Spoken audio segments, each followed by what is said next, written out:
ChatGPT 5.0 released this week, so I wanted to take you to the updated version and let you see what it looks like.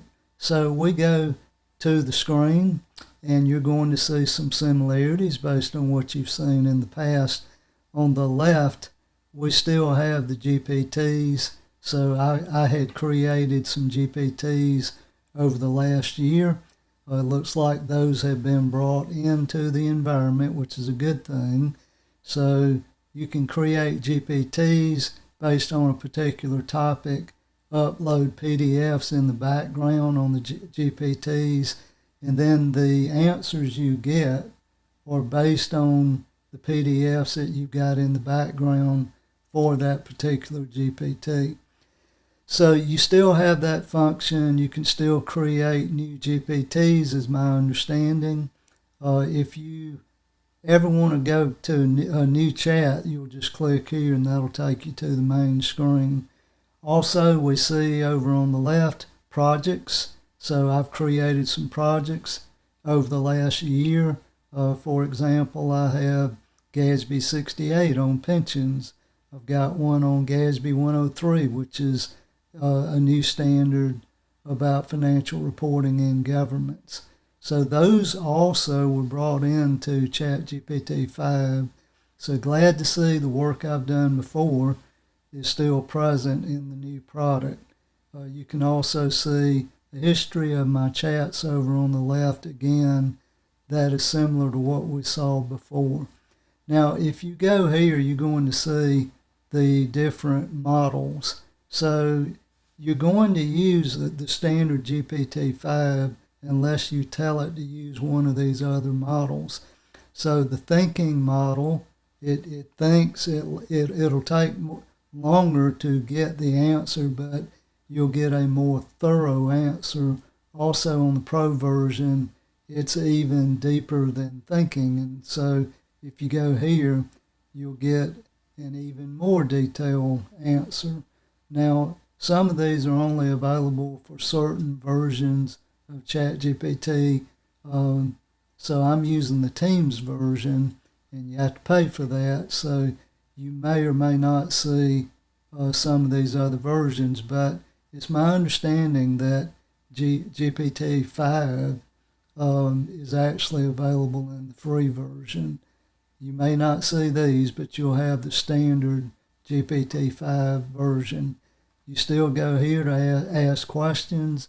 If I click here, I can go to agent mode. So if I want to tell it, get me a flight out of Atlanta, I'm going to Ontario on October the 8th, it'll go look for flights. I can tell it what airlines or not. If I tell it the cheapest flight, it'll go look for that and provide me information on that. That's just an example. Using connectors, we can go here. We can connect ChatGPT-5 to other sources like Dropbox. So you can connect here, and then when you're doing your searches, you can search whatever information you have in one of these locations like in Dropbox. So that is available. You've also got deep research, and we had that before, but this is another tweak that you can use to get a more thorough answer.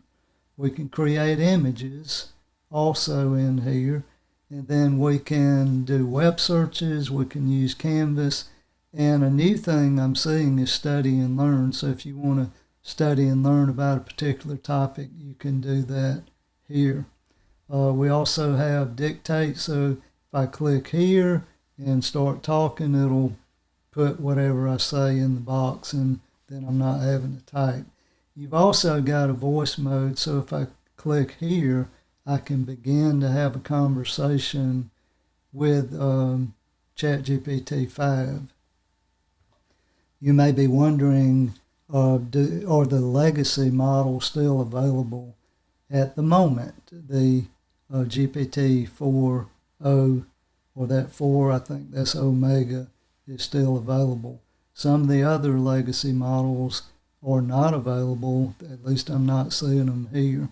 So when we move to this new version this week, looks like OpenAI removed some of the legacy models, but we still have that standard GPT-4 Omega.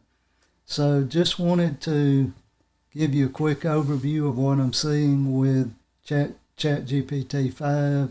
OpenAI is continuing to advance their product. My experience, every time they update these, for the first week or two, the answers aren't quite as good as they will be later on. So I think you've been hearing some noise this week about it's not as accurate as it used to be, but I think you give it a little time and you'll find it working just fine. I am seeing some metrics that are showing quicker response times and more accuracy, at least the information I saw from OpenAI said that. So give ChatGPT 5 a go, and I think you'll enjoy working with it.